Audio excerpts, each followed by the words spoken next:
Baik, terima kasih teman-teman Saisin. Kali ini teman-teman akan belajar dengan Tante Yuri yang akan mengajarkan mata pelajaran sosiologi dengan tema sosialisasi. Oke, ini salah satu soal SBMPTN yang sering sekali keluar. Waktu UTBK nanti pasti juga ada satu keluar soalnya ya. Nah, kita baca soalnya sama-sama. Sosialisasi yang menekankan pada penggunaan hukuman terhadap kesalahan disebut. Nah, yang pertama perlu kita lakukan supaya tidak membuang-buang waktu saat mengerjakan soal UTBK, yaitu lihat kunci dari soalnya. Yang pertama ada kata sosialisasi, bulatin ya, yang menekankan pada penggunaan hukuman. Ada kata hukuman terhadap kesalahan. Nah, ada dua kata kunci di dalam soal ini, yaitu sosialisasi dan hukuman. Nah, kalau kita lihat, kalau teman-teman yang IPS pasti sangat familiar ya dengan sosialisasi. Ada primer, sekunder, refleksif, partisipatif, dan juga antisipatoris. Nah, primer dan sekunder ini bisa dibilang satu jenis gitu ya, satu regu. Nah, refleksif, partisipatif, dan antisipatoris ini satu regu juga. Nah, kalau primer dan sekunder itu berdasarkan cakupannya. Semoga bisa dibaca ya, cakupannya. Sedangkan yang partisipatif, refleksif, dan antisipator ini caranya. Gitu. Kita bersihkan dulu ya. Oke. Apa itu sosialisasi primer? Sering banget kita dengar kata primer. Primer itu artinya yang utama, pokok gitu ya. Sosialisasi primer ini biasanya terjadi di keluarga atau inti gitu ya. Ada ayah, ibu, adik, nenek, dan lain-lainnya. Itu sosialisasi primer. Sosialisasi yang terjadi di keluarga. Itu aja ya cara mudah mengingatnya. Kalau sosialisasi sekunder itu dimasukkan kepada sosialisasi yang terjadi di luar daripada keluarga. Contohnya di sekolah. Itu adalah merupakan sosialisasi sekunder gitu. Nah, kita masuk ke dalam sosialisasi jenis selanjutnya, yaitu represif. Represif itu repres gitu ya, direpress. Cara mengingatnya sih seperti itu, tapi artinya bukan seperti itu ya. Represif itu sosialisasi yang terjadi kalau seseorang itu melakukan kesalahan itu mendapatkan hukuman. Nah, di sini udah langsung tahuan ya jawabannya sebenarnya ya. Tapi nggak apa-apa, biar lebih membuat nambah juga insight teman-teman, kita akan lihat kelima arti dari sosialisasi ini ya. Kalau represif ini berdasarkan hukuman. Contohnya seperti ini.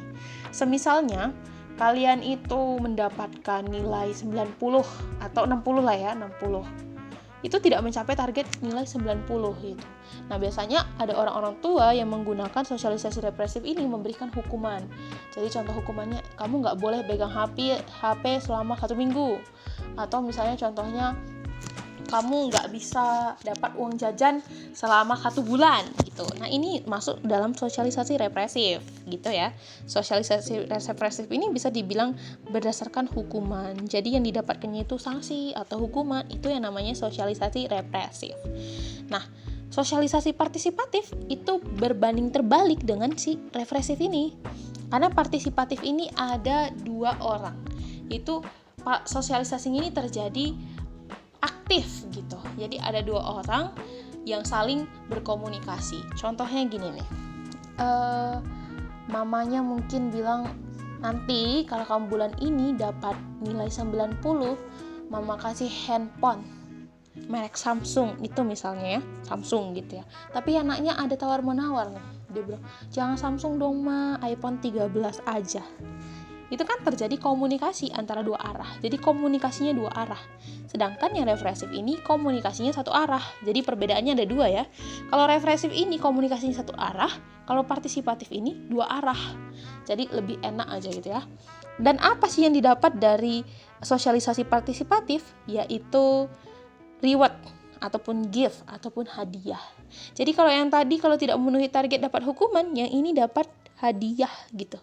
Dapat gift. Itu perbedaan keduanya ya. Yang pertama 1 arah, yang kedua itu 2 arah.